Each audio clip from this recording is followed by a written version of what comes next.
இன்னைக்கு ஒரு storage tip சொல்லட்டுங்களா? நம்ம கருவேப்பிலை இருக்கு இல்லைங்களா, அது வாங்கிட்டு வந்தோடனே நல்லா வாஷ் பண்ணிடுங்க. வாஷ் பண்ணிவிட்டு அது ஒரு நல்ல துணியில், வெள்ளை துணியோ இல்லை நம்ம துண்டு மாதிரி இருக்கிற துணியிலையோ நல்லா ஆற வச்சுருங்க. ஆற வச்ச அப்புறம் ஒரு ஏர்டைட் கண்டெய்னரில் போட்டு வச்சுக்கிட்டா அவசரமாக வேலை பார்க்குறப்ப டக்குன்னு அப்படியே எடுத்து போடுறதுக்கும் சௌரியமாக இருக்கும், சுத்தமாகவும் சுகாதாரமாகவும் இருக்குங்க. இன்றைக்கி வெண்டைக்காயில் ஒரு ஃப்ரை பார்க்கலாங்க.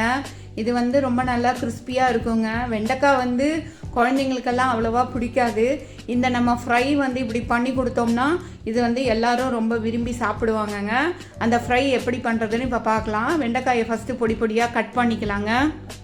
வெண்டைக்காயை இது மாதிரி ஸ்லைசஸாக கட் பண்ணி வச்சுட்டோங்க. இந்த திக்னஸ் இருந்தால் போதுங்க. வெண்டைக்காய் ரொம்ப திக்காக வேண்டாம், ஒரு 1/2 சென்டிமீட்டருக்கு கொஞ்சம் கம்மியாக இருக்கலாங்க. அது மாதிரி இப்போ நம்ம கட் பண்ணி வச்சுட்டோம்.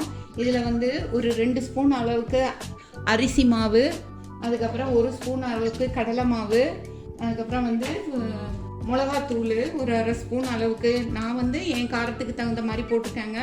அவங்க காரத்துக்கு தகுந்த மாதிரி போட்டுக்கலாங்க. அதுக்கப்புறம் உப்புங்க, உப்பு போட்டுடலாம். கொஞ்சமாக உப்பு கொஞ்சம் போட்டுடலாம். உப்பு போட்டுடலாங்க. பெருங்காயத்தூள் போட்டுக்கலாம்.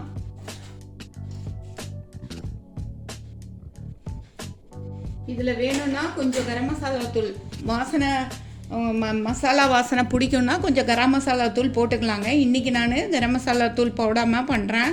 இதை நல்லா இப்படி கலந்து வச்சிடலாங்க. கலந்து ஒரு 10 நிமிஷம் வச்சுட்டா அந்த மாவெல்லாம் அந்த வெண்டைக்காய்க்குள்ளே ஊறி நல்லா வந்துடும். உப்பு இருக்கிறதால அந்த வெண்டைக்காயில் இருக்கிற ஈரத்தன்மை உப்பில் கலந்து கொஞ்சம் லைட்டாக மாவெல்லாம் கலந்து நல்லா ஃப்ரெஷ்ஷாக வந்துடுங்க. அதுக்கப்புறம் இதை எண்ணெயில் போட்டு பொரித்து எடுக்கலாங்க. நம்மளோட வெண்டைக்காய் ஃப்ரை அப்புறம் ரெடி ஆயிரும். இப்போ வானலியில் நம்மளோட வெண்டைக்காய் இது மாதிரி 10 மினிட்ஸ் கழித்து இது மாதிரி ரெடி ஆயிடுச்சுங்க. வானலியில் எண்ணெய் ஊற்றி எண்ணெய் காயட்டுங்க. நல்லா எண்ணெய் காயட்டும். பாதி அளவுக்கு தான் எண்ணெய் ஊற்றணுங்க. ஏன்னா எண்ணெய் வெண்டைக்காய் போட்டால் மேலே வரைக்கும் பொங்கி வருங்க. அதனால் நிறைய எண்ணெய் ஊற்றக்கூடாது, பாதி அளவுக்கு தான் ஊற்றணும். வானலியில் எண்ணெய் சுற்றுச்சுங்க. நம்ம இந்த வெண்டைக்காயை மெதுவாக லைட்டாக போடலாங்க. அது போடுறப்ப கொஞ்சம் பொங்கி வருங்க. இப்படி உதுத்த மாதிரி போட்டிங்கன்னா சூப்பராக வருங்க.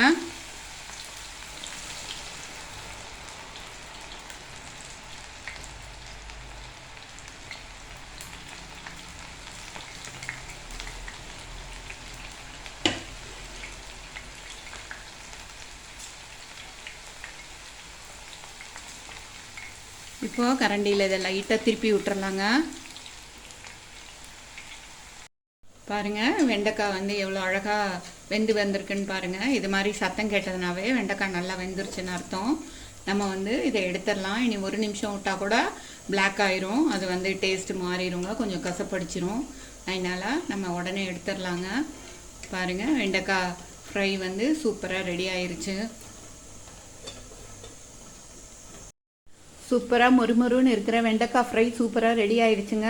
இது மாதிரி ஒரு ஏர்டைட் கண்டெய்னரில் போட்டு வச்சுக்கிட்டோம்னா இது நல்லா 1 வீக்குக்கு நல்லா இருக்குங்க. தேங்க்ஸ் ஃபார் வாட்சிங்.